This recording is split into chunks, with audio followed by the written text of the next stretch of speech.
வணக்கம். சென்னை சேப்பாக்கத்தில் உள்ள பத்திரிகையாளர் மன்றத்தில் செய்தியாளர்கள் சந்திப்பு நடைபெற்றது. அப்போது செய்தியாளர்களிடம் பேசிய உயர்நீதிமன்ற வழக்கறிஞர் ஆயிஷா அவர்கள் தெரிவித்திருப்பதாவது: அம்பத்தூர் பானுநகரில் சுமார் 86 வயதுடைய தேவகி அம்மாள் மற்றும் அவரது 50 வயது மதிக்கத்தக்க கோவிந்தம்மாள் என்கிற மகளும் சுமார் 25 வருடங்களாக சொந்த வீட்டில் வசித்து வருகின்றனர். கோவிந்தம்மாள் என்பவருக்கு திருமணம் ஆகவில்லை. வீட்டு வேலை செய்து தனது தாயை காப்பாற்றி வருகிறார். இவர்களுக்கு உறவினர்களோ வாரிசுகளோ இல்லை. இதனை சாதகமாக பயன்படுத்திக் கொண்டு இந்த வீட்டிலிருந்து சுமார் 50 மீட்டர் தொலைவில் வசிக்கும் யூசுப் என்பவர் வீட்டை அபகரிக்கும் நோக்கில் பல ஆண்டுகளாக எந்தவித காரணமும் இன்றி வீட்டிற்குள் அத்துமீறி நுழைவது, தங்குவது, அசிங்கமாக பேசுவது போன்ற செயல்களில் ஈடுபட்டுள்ளார். அது மட்டுமின்றி ரத்தம் வரும்படி தாக்கியும் உள்ளார். இது தொடர்பாக அம்பத்தூர் D1 காவல் நிலையத்தில் புகார் அளித்தனர். ஆனால் அதற்கு CSR, FIR என எதுவும் பதியாமல் காவல்துறை ஆய்வாளர் யூசுப்பிற்கு ஆதரவாக செயல்படுவதாக தெரிவித்தார். வணக்கம், என் பேர் ஆயிஷா. உயர்நீதிமன்றத்தில் வழக்கறிஞராக இருக்கேன். இவங்க 2 பேரும் வந்துட்டு என்னோட கிளைண்ட்டு.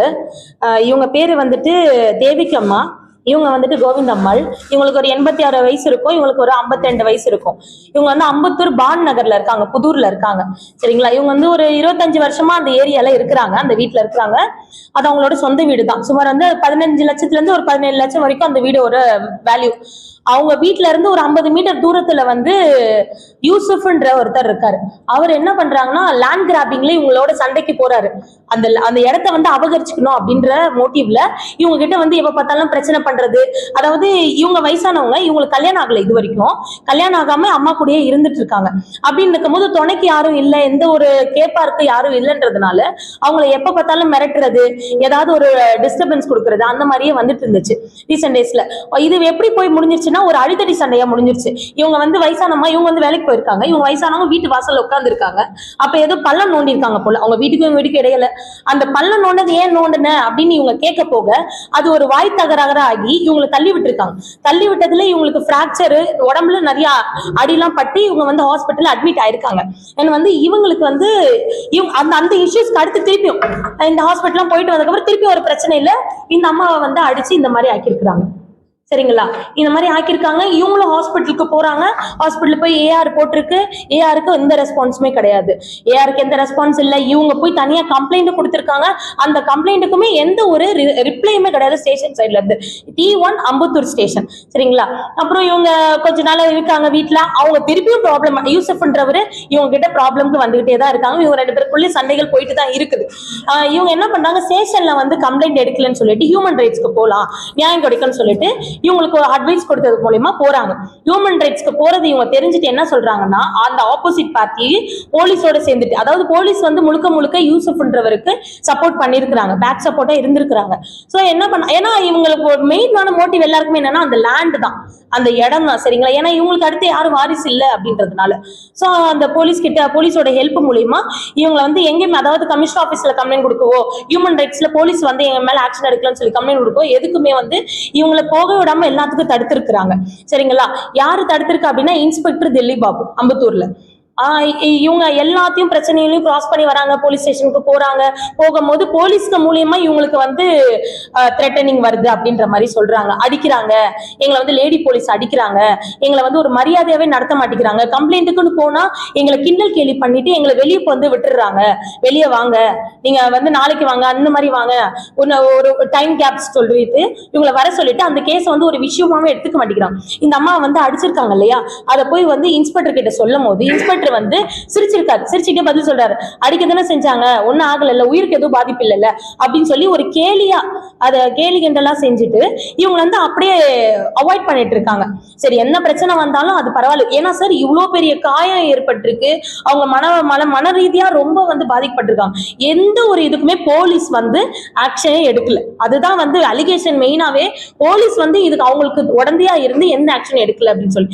ARக்கு வந்திருக்கு சார். ARனா நார்மலாவே AR ரிப்போர்ட் வந்து ஒரு போலீஸ் வந்து அதுக்கு ஏதாவது ஒரு ஆக்ஷன் எடுக்கணும், கூப்பிடணும், விசாரிக்கணும். இது வரைக்கும் இவங்க மட்டும் தான் ஸ்டேஷனுக்கு போயிருக்காங்களே தவிர அந்த யூசுப்ன்ற அந்த சைட்ல இருந்து பார்த்து யாருமே ஸ்டேஷனுக்கு வந்தது கிடையாது.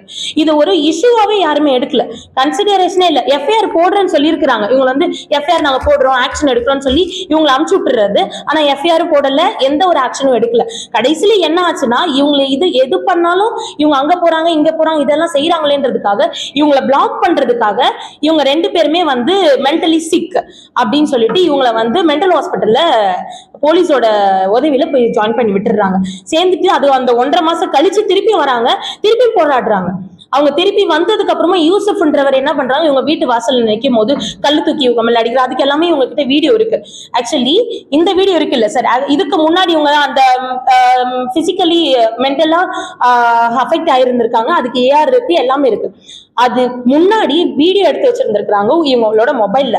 அந்த மொபைல்ல போலீஸ் வாங்கி வச்சுட்டு தரேன்னு சொல்லி எத்தனை நாள் கழிச்சு கொடுத்தாங்க இல்ல, குடுக்கறேன்னு சொன்னது வந்து ஒரு 2 நாள் 3 நாள் கழிச்சு குடுக்கறேன்னு சொல்லியிருக்காங்க போல.